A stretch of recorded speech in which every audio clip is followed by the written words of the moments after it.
like a silver rugby ball. It fought and fought and fought and fought. A friend of mine, Matt Campbell, Matt went to net the fish and the fish ran through his legs and he had to try and get over the line. It was just chaos for 20 minutes. It was just incredible fish. Hello and welcome to the Ireland on the Fly podcast about the people and places of fly fishing in Ireland. We hear plenty of stories of sea trout on the west coast of Ireland, but what about sea trout in the salt on the east coast, where the fish are bigger, and if recent catches are anything to go by, fish numbers are improving as well. Mick McShane is a well-known fly angler from Dundalk who will throw a fly at pretty much anything that swims, but he has a special grow for the sea trout around Carlingford Lough. And he joins us on this week's episode to explain the rise in popularity of fly fishing for sea trout in the salt, inspired in no small part by the Danes. But first, Tom, have you ever been tempted? There's plenty of sea trout, obviously, as I said there in Connemara, but you don't really hear much about it on the salt. Have you ever been tempted to head to the coast? Answer to your question, No. simple as yes. Or yes? No, I haven't. I have, but it's like anything else, it's getting the time. I was really looking forward to chatting to Mick about this because this is the thing that fascinates me. I think, and Mick touches on it there. I think what you've got to do, you've got to spend a lot of time finding them yourself. You know, Scouting the marks. Scouting them and everything. And unfortunately, with me, during the time of the year that I'd have to be doing that, I'm kind of busy on the lake. It's one of the drawbacks of what I do. You know, I don't get to fish a lot of other places. I'm not giving out what I do. I really enjoy, as I've said before, but it really messes a lot of other opportunities for me. But I just talked to Mick there, and he mentioned it to you because you have sister up along that coast that you might be visiting more now. yes. Yeah. Up near Drogheda. And what did he say? He says, go for a walk. Yeah, suss it out, and in terms of where the marks are, but I think it's really interesting because with sea trout, you have obviously the river fishing, which is done up there. It's the nighttime. Connemara, it's a different, you have the lakes really, for that. But the salt is something that's really interesting, and as Mick talks about, it's kind of partly inspired by the Danes. The Danes are mad into it. It's nearly a whole industry in itself, in terms of tourism and marketing and bringing anglers in. Whereas there seems to be, talking to Mick, there seems to be very good sea trout fishing on the east coast, but don't say it too loud, Yeah, don't mention the unmentionable. Yeah, very much so. And you're right there. I mean, you can't have picked up any of the angling magazines over the last 10 or 15 years and not have come across an article about sea trout fishing in saltwater in Denmark. Mick mentioned there, Fumen, well known, other islands dotted around the place. And as you say, it's an industry, and definitely a lot of people get drawn to it. Naturally, as you would like any article with pictures of beaming anglers with silver trout, cradling silver trout. Yeah, but yeah, I mean, there's definitely something there. And there's probably a lot of other. We just talked to Mick about the Dundalk area. You look, and we were chatting about this just before we came on, because you were asking me, and it opens up a whole other thing about the West Coast. The West Coast is the structure of the West Coast, the topography is completely different. The East Coast, and all you have to do is look at a map of Ireland for that. Mick is talking there about bays, and he talks about points and things like that, how to play on the ebb of the tide and everything.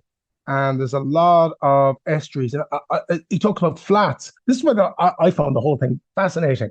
And not to say that they're not on the West Coast as well, of course they are, but we've a lot more rocky promontories. There's a lot more rocky shoreline by the very nature of getting it hammered by the Atlantic for more than a couple of years. So, but that's not to say that they're not there. And it's great to listen to that. And it has sowed a little kernel in my mind that just during the time, because it's very interesting. He says you'll see them.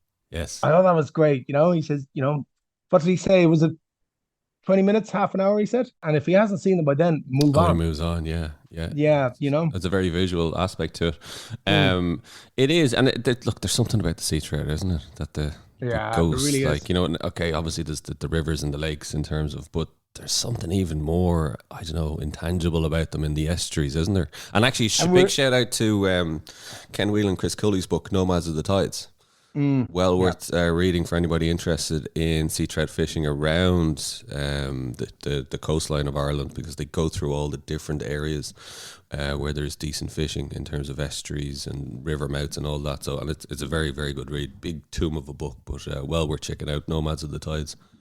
Yeah, well worth checking out. But back to the sea trout, when we were talking there about them and the grow that we have for them, I was thinking after his chatting to him, I said, he talks, that within in the Dundalk area, they've caught fish that were from the Welsh rivers, the Teffy and the Towie, and that, they don't necessarily go to the river that they're from. And I was just thinking after, sea trout, they're the Bohemians.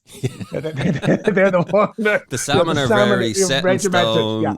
Up 9 to 5, got a job, gotta go back there. But there's the sea trout has a wanderlust. If fly fishing guides were a fish, they'd be a sea trout. Tom, if you were a fish, you'd be a sea trout. Despite your love of brown trout, you'd be a sea trout.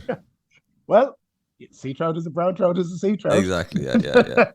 Whereas I'd be more. See, actually, now it's starting to make sense, because I'm very regimented. I'm very, and I'm into salmon. So maybe there is something in that. Yeah. It's like your star sign, So what fish are you? I'm a sea trout. Yeah. I tell you, there is something in that. But there is something though, isn't there? Like when you think of mullet or you think of bass, they are the salt. They are saltwater fish, and it's very. Whereas, and as we covered as well, as like sea trout are covered by the game fishing season. You need a salmon and sea trout license. If you're fishing for them in the estuaries, in the river mouth, anywhere there, that's another thing to be careful of. So they are in that bracket that even though you're in the salt, they're still coming up the rivers and the lakes, and they're still. There is something about it. I've never caught one in the salt water. And actually now, there you go. Their bucket list. There you go. It's in it now. Actually, shout out if anybody has heard of people doing it around the West Coast. You've never heard of, have you? Well, I haven't, but it's a bit like there's a lad I know who does lobster pots. Yeah. Well-known lad. And he was telling me, what he said? And he does all around the coast of Connemara. And listen to me now, I'm keeping this broad. Does all around the coast of Connemara. And he said to me, I'm seeing a lot more bass lately, he said to me. And I looked to him and I genuinely said it. Didn't even think. I said, oh God, where? And he looked at me. He just laughed. I'm not saying that. So yeah, it's a bit like you said, it's the old shh. Yeah, exactly. But the other thing of that is, though, secrets never last too long, though, in fishing. True. Word gets out eventually. Word gets out, particularly with social media now. Yeah, definitely. Well, look, it's a fascinating episode, and it's definitely kind of piqued my interest, whether my appetite. It just shows you mightn't be hearing about it, but there's a lot more fishing going on and fish being caught. And there's potential there that mightn't be more public knowledge. But look, let's get back to this week's guest, and Mick McShane, and he explained how he got into fly fishing for sea trout on the East Coast. I stumbled on it by accident while bass fishing, and I had started to notice that the bass were becoming fewer and fewer, but I was seeing these great lumps of sea trout jumping and leaping, and and I couldn't make a dam of them. But then I realized that probably what I was using, 1/0s and 2/0 flies were far too big for sea trout. So I just started doing a bit of research, reading. There was articles in Trout Salmon magazine at the time, and about the prevalence of it in Denmark and Scandinavia, that they primarily fish for sea trout in the sea, and they largely leave them alone in the river. So this kind of piqued my interest. So I took it from there, and I started fishing, instead of the 9-weight rod and the big flies, I was fishing a 7-weight rod and much, much smaller flies. And with almost instant success, yeah. And so when was this, and where was this? When probably initially I started it probably 15 years ago now, and along the shores of Carlingford Lough primarily. I've since wandered further south into Dundalk Bay and all along there. But Carlingford Lough is really, it's a mecca for them. It seems to hold a lot of fish. The tidal run in and out. If you're familiar with the geography of Carlingford Lough, it narrows at the mouth of it, so this creates a tidal run, and it's it's almost like a funnel for bait fish, and it's just a magnet for them, so that's kind of where we've done a lot of it, I'm fascinated by this because, like you're saying, the run is there, the fish were there, they'd be leaping and jumping, but nobody had really thought to target them. Like lads would have been targeting them in the rivers, like. Yeah, initially no. It was very quiet. It was really only myself and maybe one or two other, enthusiasts, and we were trying this, and there was a lot of spinning with big Toby lures and stuff like this. But I started trying the smaller flies, and it was much more successful for sea trout. Why did nobody though, just to go back on it, why did nobody kind of think to try and target them, in terms of kind of the numbers being there, and or just they hadn't figured out how to catch them, was it? Yeah. People were targeting. People were spinning, largely spinning, almost exclusively spinning, and they were getting an odd one. But the thing, if you know anyone who's done any spinning for sea trout, you hook 10 fish, you land 1 or 2. They're notoriously hard to keep on a spinner. Not as bad on the fly. You'd expect probably to land half of your fish on the fly, but they are difficult to land. And tell me this, Mick, when you were initially there fishing with your bass outfit, let's say the 9-weight and the 1/0s and the 2/0s, did you ever get an accidental one then? I tell you what I got, Tom. I got lots of follows. I never actually got lots of follows, lots of plucks, and I don't know if you've done any bass fishing, but you don't get too many plucks, Yeah, you don't. No. They're either there or they're not. Yeah. Whereas I figured out, and I've seen these things leaping. And then when you were getting those follows, did you know these are sea trout? Oh yeah, I mean you've Polaroids on you, and you're right. It's gin clear out there a lot of the time. It's actually stunning how clear the water is, and you can see these things. You have Polaroids on, you see these things coming in, following the flies. So in terms of, is it deep there? Like, are you literally just kind of in a foot or two of water? Is it kind of shallows? Describe the kind of topography there for us, me. Yeah, so both the northern shoreline and the southern shoreline are both largely, you could almost describe them, Dara, as flats. Yes. You could wade 70, 80 meters from the shore, and you're just up to your waist. And then at low tide, then you see where the drop off is, and the drop off goes down, and it's 20 or 30 feet.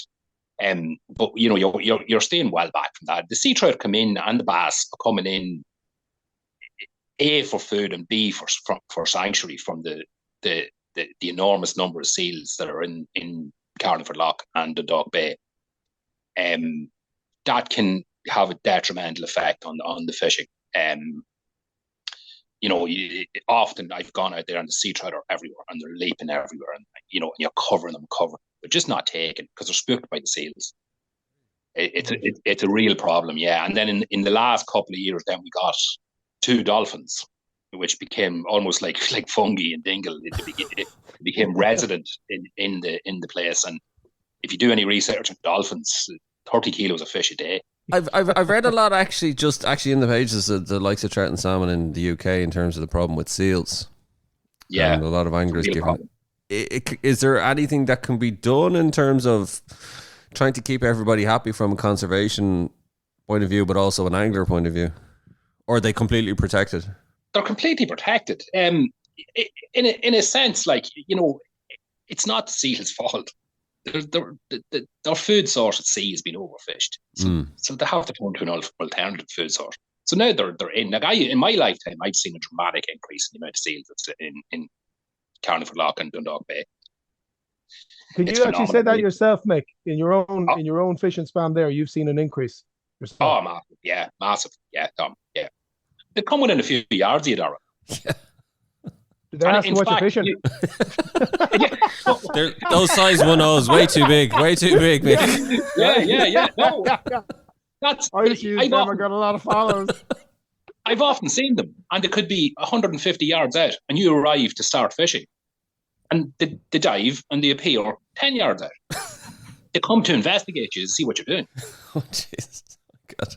It's crazy. It's absolutely crazy. And it is a problem, you think, in terms of them cleaner It is up? a problem, and it has been detrimental to the sea trout fishing. Definitely, yeah. And actually, Mick, is it primarily sea trout they're in after? Or what are the fish are there? I think they're equal opportunities, Tom. Yeah, yeah. Yeah, I would say it's whatever they can catch. Now, I imagine, if they get bass, the bass are a lot slower than the sea trout. I would assume they're easier to catch. There's vast shoals of mullet out there as well. Vast shoals of mullet. Well, I was going to say, yeah, because the conditions, I've done a bit of mullet down here on off Dungarvan along the Copper Coast, Mick, and I know it. Yeah. It sounds a lot like what you're saying in terms of the fishing I do, that like where it's kind of the flats, and you can wade out for a bit, and it's like we talk about the mullet being a fish of 1,000 casts, but the sea trout is just as much, like, isn't it? Oh yeah, but the sea trout are they're more obliging than the mullet, right. If you can find them. But sea trout have they're I won't say they're easy to find, but when you found them because the leap in salt water. So is that what you're looking for? Yeah, absolutely, yeah. Jeez, that makes it easier. So it does. Yeah, well, kind of easy. Have a go at it, Darren. Tell me it's easy. Yeah. There you are. That's it. I didn't say you could catch them now. I said at least you could target them that way. Like, yeah, they're generally we'd have an unwritten rule if we're fishing a stretch beach or wherever we're fishing, if within a half an hour, maybe even 20 minutes, we haven't seen a sea trout, we move on. So that's generally your time scale: 20 minutes, half an hour. Yeah. And you just obviously just walking the coast, then you're just trekking along, like.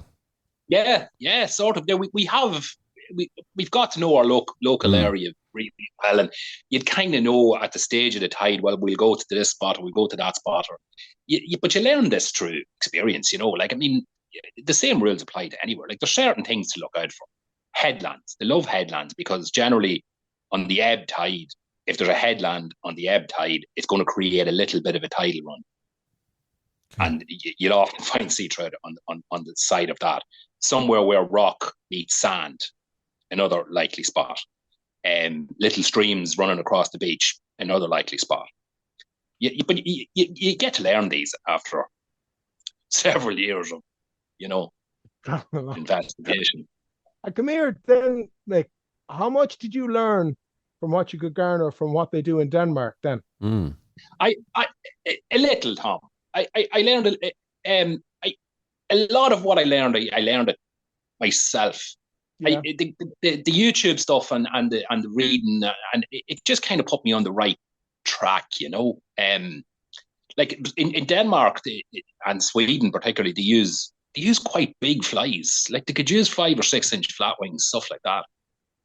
They don't work here for sea trout. I don't find them to work. The small flies, size 6, size 8, size 10 sometimes. Wow. That's what we're using, yeah. A friend of mine, he would use size 12 nymphs, size 12 hare's ear nymphs. That's what he would use them in the summertime. But one thing I did learn from the Danish stuff is you can use any color you want once it's pink. Seriously, pink's super important. Yeah, they love pink. They absolutely love pink. There's a Danish fly called the I'm not going to attempt the Danish pronunciation. But it's called the pink pig. It's Paddy Grissom, I think. It's something like that. And it's just pink. It's just tied with spay hackles, and it's quite big.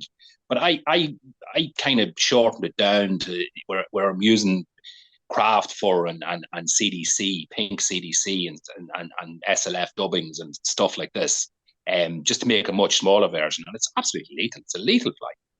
Another thing that's super important in the flies is fluorescence. They love fluorescence. Absolutely love fluorescence.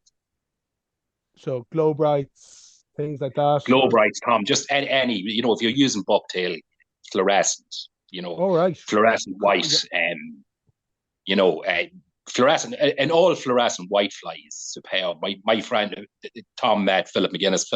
Philip uses an all white craft for minnow. That's every time we go for sea trout. That's what Philip ties on.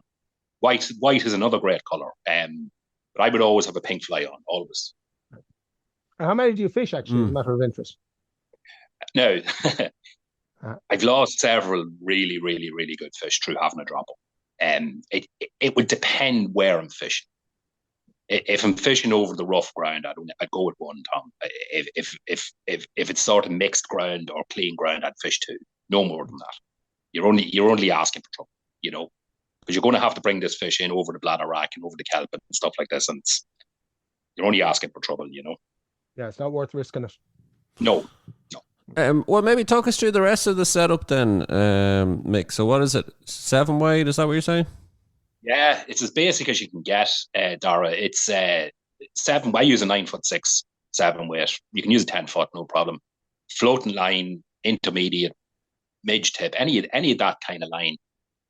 They're not in terms of tippet. They're not that shy. You can use your 0.22 or 0.2 up to 0.26.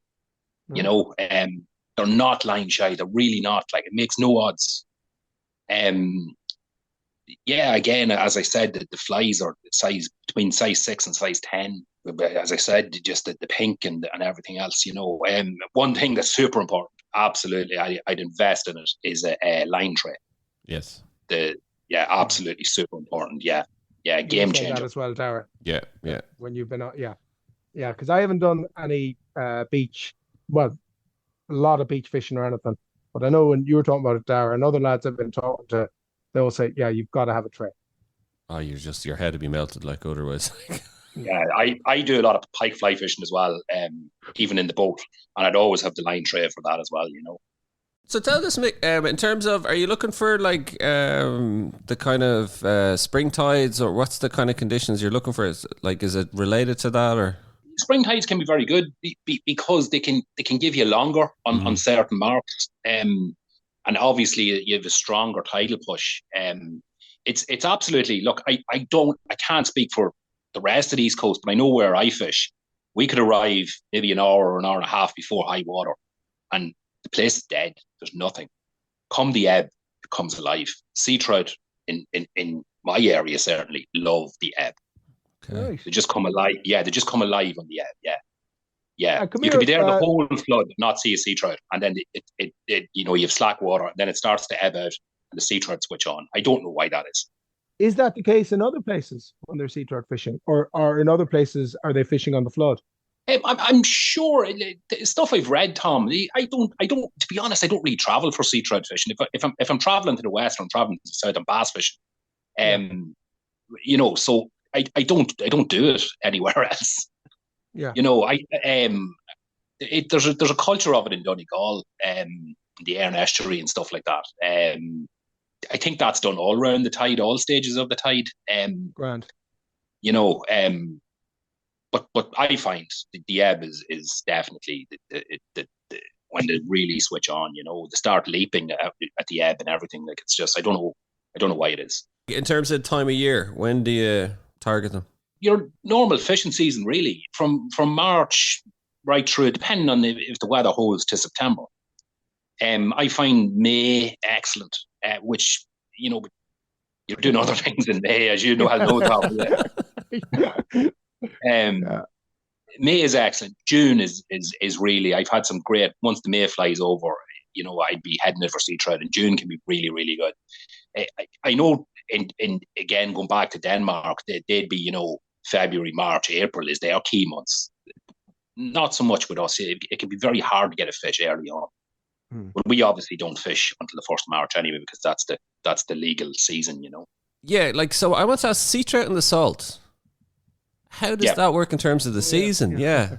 In terms of, it's the game fishing season. So technically, even though you're in the salt, it's...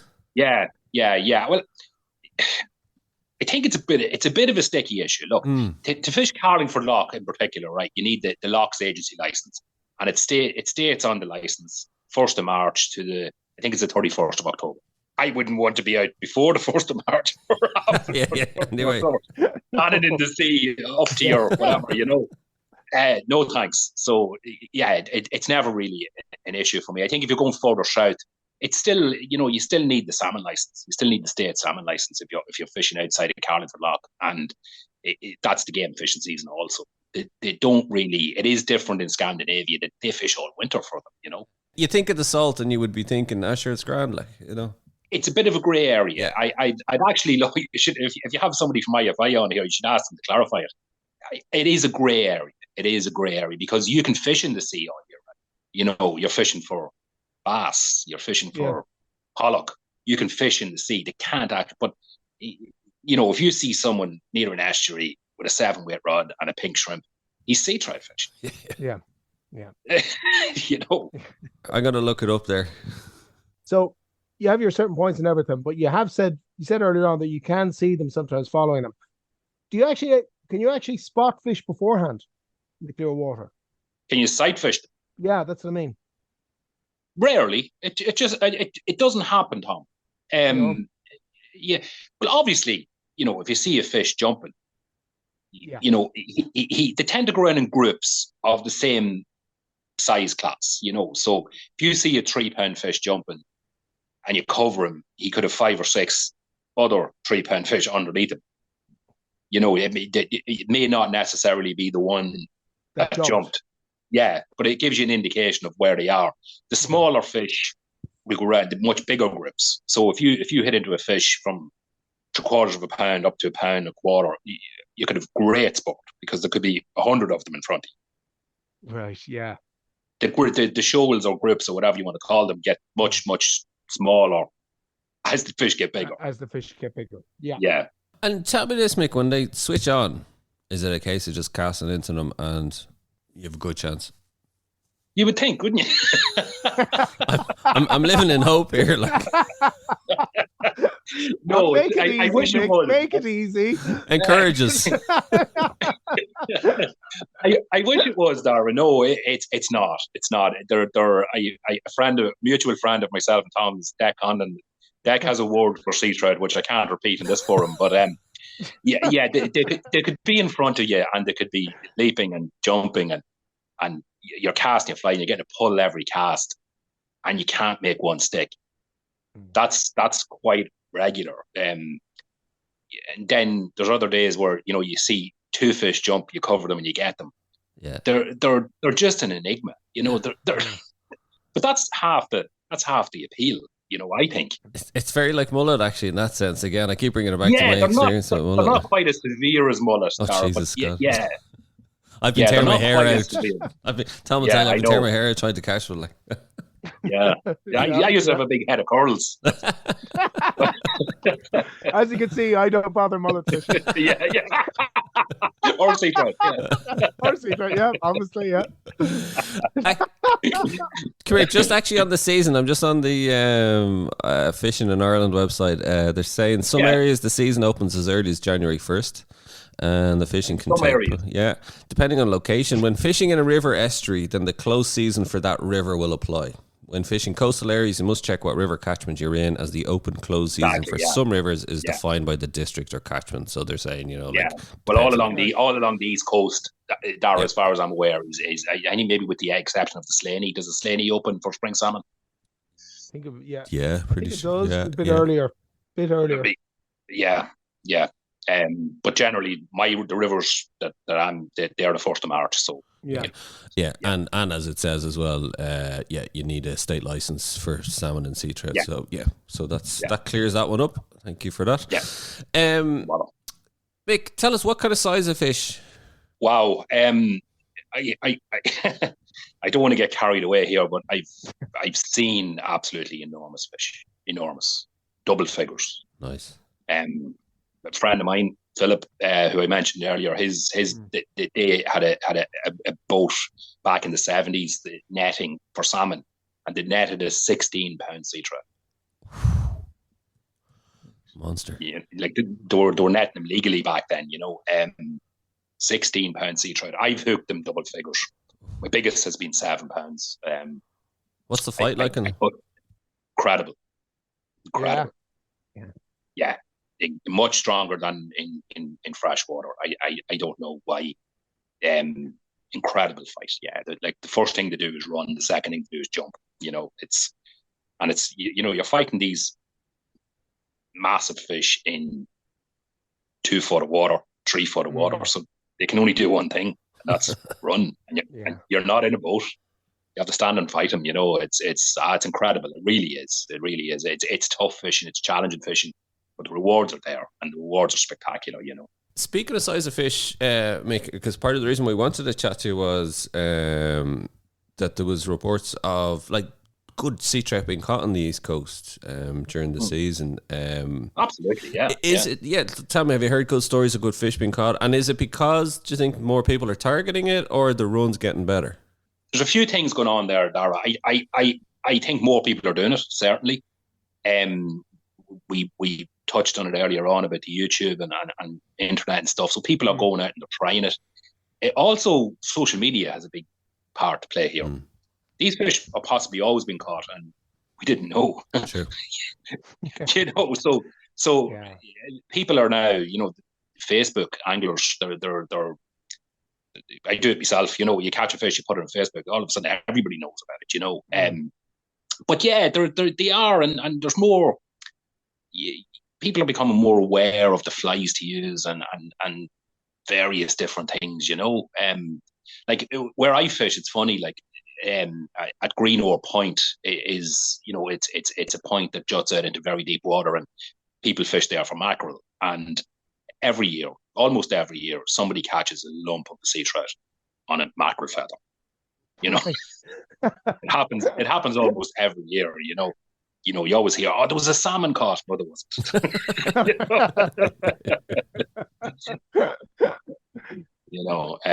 Yeah, but they are there. They are there. I mean, I had one particular session where my friend Philip hooked into a fish, and he's playing it, and I'm out in the water, and I can see this fish. This fish is 8 pounds, 9 pounds. This is a fish of a lifetime, and we're playing, and just as he's just about to net it, the hook came out, So we were disappointed anyway. We waded back out. I took a cast, bang. I hit one as well. Couldn't do anything with him. It was possibly bigger. It was possibly 12 pounds. As I mentioned to you, Dara, across the loch in the Whitewater in Greencastle, the lads had a hatchery there, and they were stripping the big fish, which it left the fry going back into sea, or the smolts going back into sea, which is genetically predisposed to being big.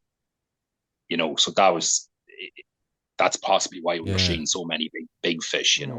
We used to think that they didn't venture too far from the coast. Apparently, that's been disproven recently. Yeah. There was fish that ran our river were tested DNA, and they came from the Towie and Teffy in Wales.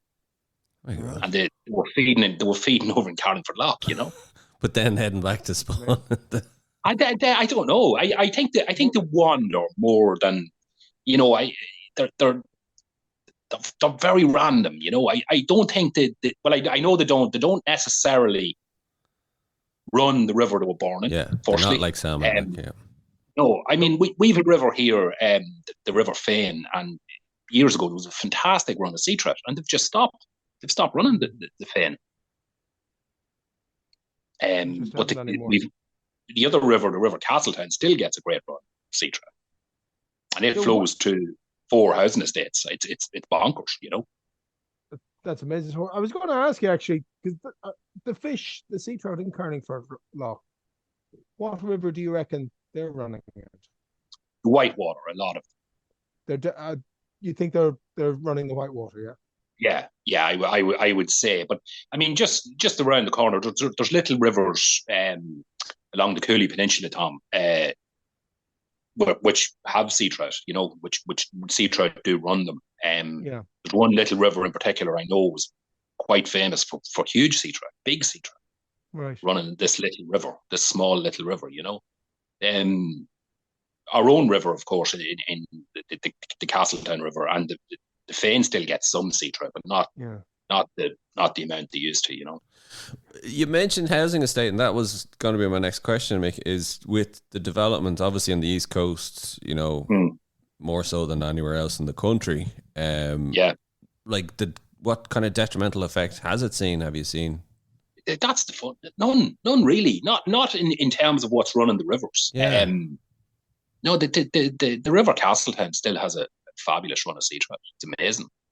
Where does the Castletown run in, Mick? It runs in Dundalk. In the if you're heading north, Tom, you cross the river there in Dundalk. That's the river. Oh, that's the Castletown. Yeah. Oh, right. Yeah. Is it? I don't know it. Is it big river, small river? No, not really. Small river. Small enough river. Yeah. Amazing, and it's amazing how they haven't been affected, isn't it? Yeah, well, I can't say they haven't been affected, but the river's still getting a great run, Dara, Actually, what about the Boyne there? Because I'm often up there. My sister lives in Laytown, and I'm often up at the what's you call it, Mornington, isn't it? Yeah, famous for bass. Yeah, absolutely. Yeah. So, would you ever get sea trout up there? Ah, yeah.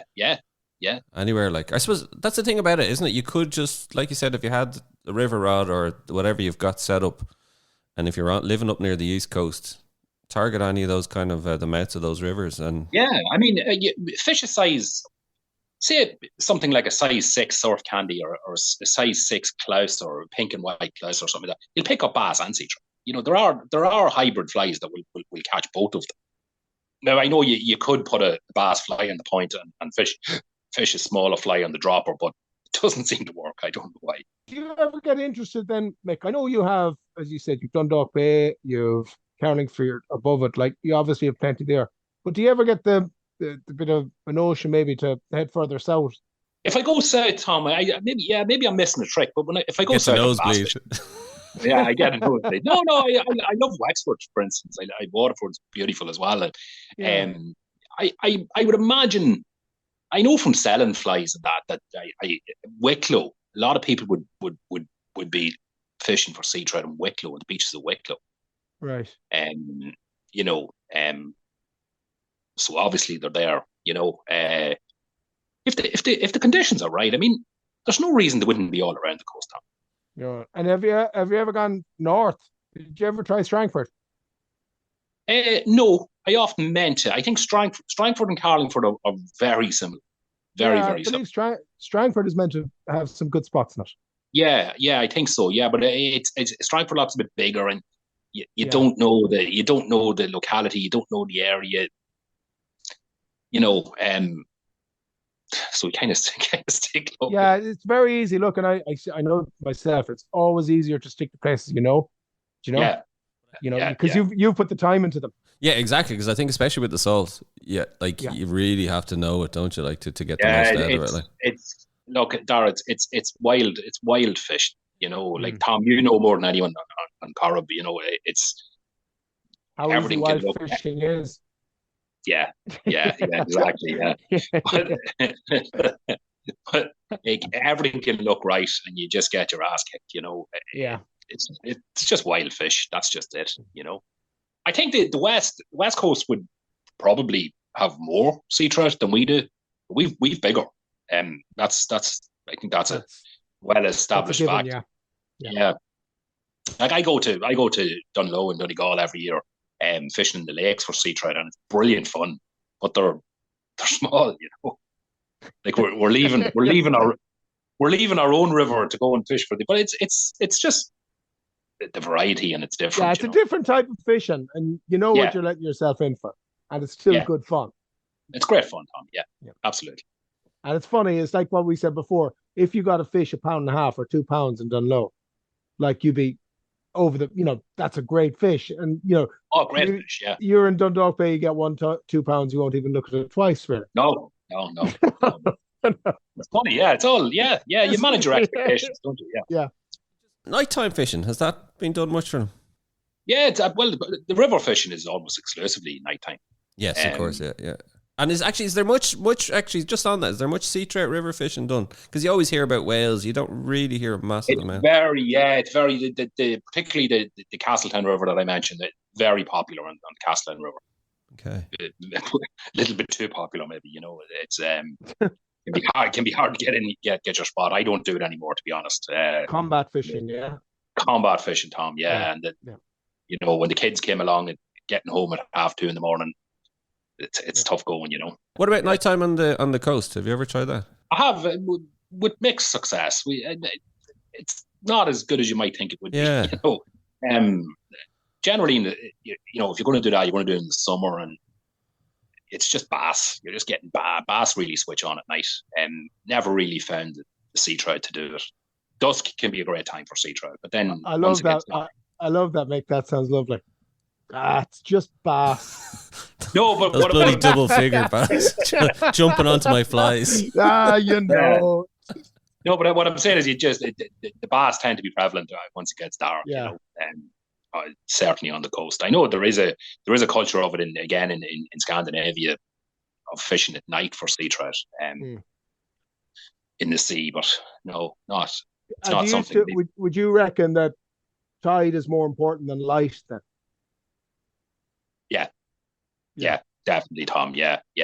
Wind direction is huge, absolutely huge. Right. If you, massive. If you've an easterly wind, stay in bed. I mean, are you serious? Yeah. Well, there's a number of things going on there, Tom. You know, you're going to have, if it's a strong wind, you're going to float and weed, which puts pay to it. Right. An east wind turns up the east coast. Simple as that. The northwesterly is. Yeah, the water is dirtier on east wind. Yeah, water's dirty. You know, you've floating weed, which means you're cleaning your flies every cast. It's just frustrating fishing, you know. But they also, even if you have a gentle easterly wind, it tends to drop the temperature a couple of degrees, and they just switch off, Tom. That is amazing, isn't it? Yeah. Yeah, it is amazing. Yeah, it's incredible. Yeah, there's just something about that east wind. Yeah, they don't like it. I know it's important in the lake as well, but it is. Yeah, I remember. Now, funny, I wasn't fly fishing, but I remember once chatting to John Britton, who was a charter boat out of Cleggan. Yeah, just goes out, you know, for all the sea fish, pollock and all that, cod and a bit of that. I remember him saying to him once, because like he goes out from Cleggan and see that's the Atlantic. It's kind of rough and choppy, and we were saying to him one day, you must love when it's an east wind because it's, you know, good and sheltered for you. And he just went, no, he says the fish just turn off. Same. Yeah. Amazing. It's gas. Yeah. But there, I as you know, Tom, I fish Lough Sheelan, and an east wind in Sheelan can be very, very good. Yeah. It's funny. I don't know, but an east wind for Carlingford Lough now, a northwest wind is just perfect. Yeah. Perfect. And I'm not a fan. I know some people do. I'm not a fan of flat cams either.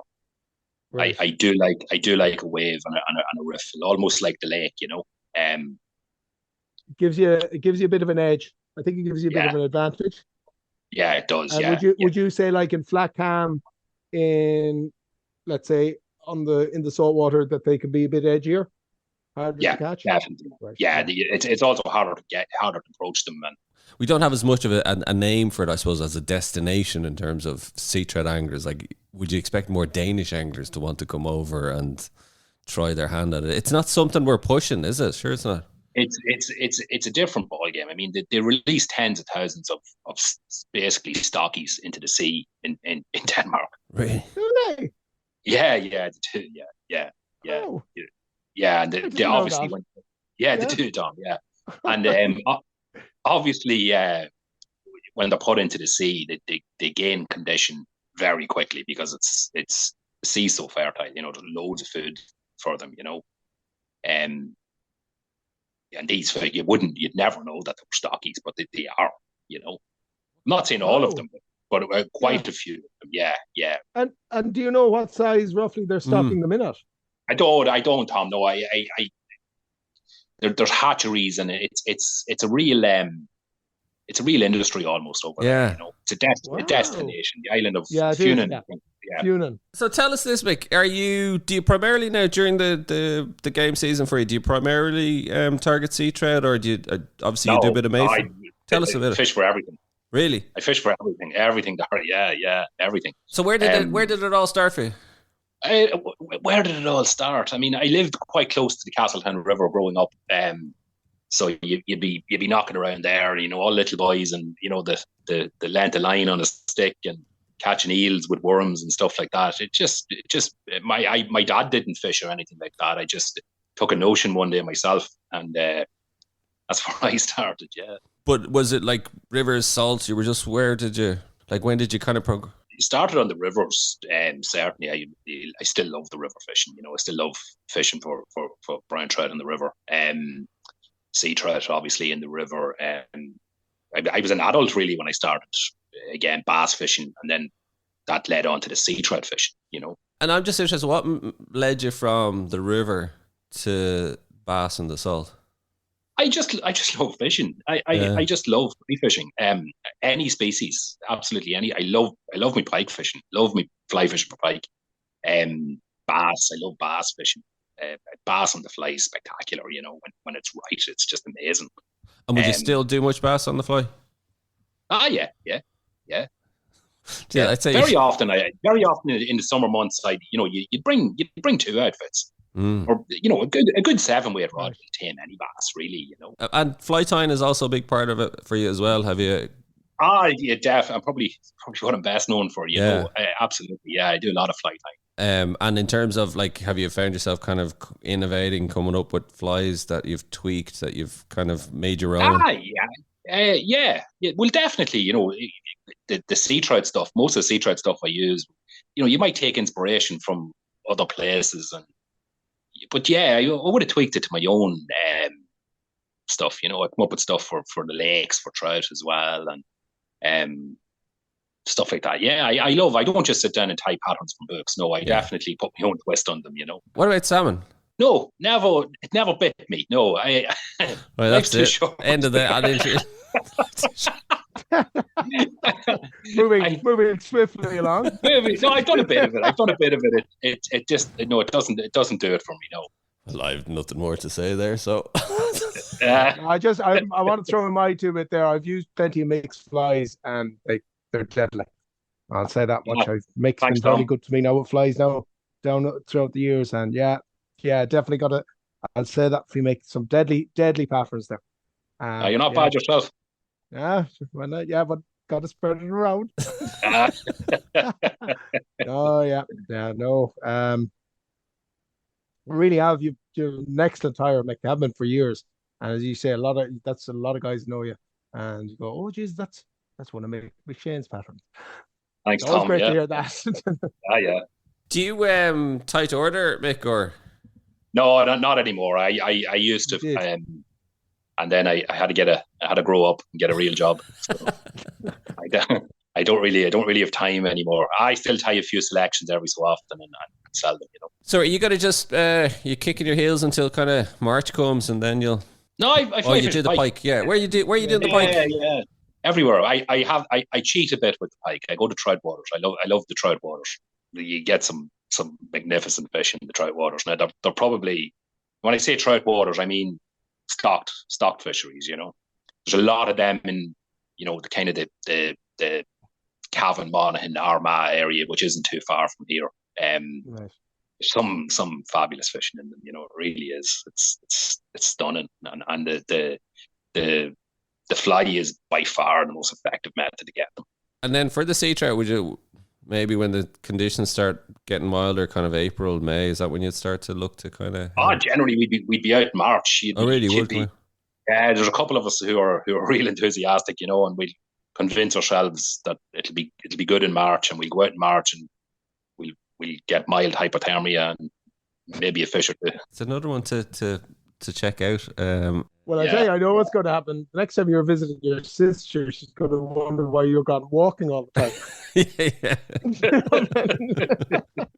Well, I tell you, it's fabulous coast.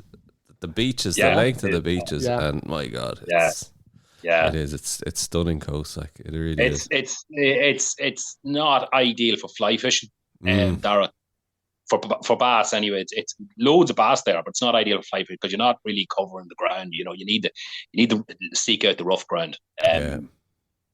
Look, I'll speak to you again about that, but there's areas not too far from you. Yeah, listen, could stay talking for ages, Mick, but wrap up soon. But before we do, as we've told you already, so we've warned you, but we want to ask you what your most memorable fish on the fly has been. Yeah, I thought about this one, lads. I couldn't pick one. I've picked 3. Greedy. Yeah.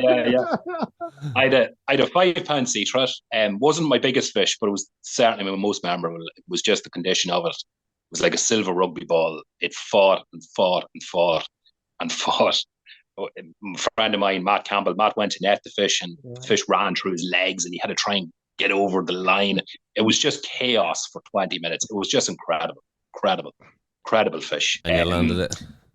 I landed it, yeah. And the other one was I had a 9-pound bass, which was that was on a almost on a dry fly, on a gurgler. I seen him moving up the coast, and I cast into his path, and I twitched it once, and he just inhaled it. It was an incredible sight. He took it like a trout rolling over a sedge. It was incredible. And I've 3 30-pound plus pike on fly as well. So. Oh, right. No. Yeah, they were memorable now. Yeah, I got one of them last year, actually. That was a stunning fish, yeah. Jeez, we should have done the pike and the fly episode with you, Mick, as well. I'll leave that to Stuart Wiley. Stuart's the expert. 30 pounder, my God, that's some... Yeah, they're until you see them in the boat, it's just blow your mind, you know.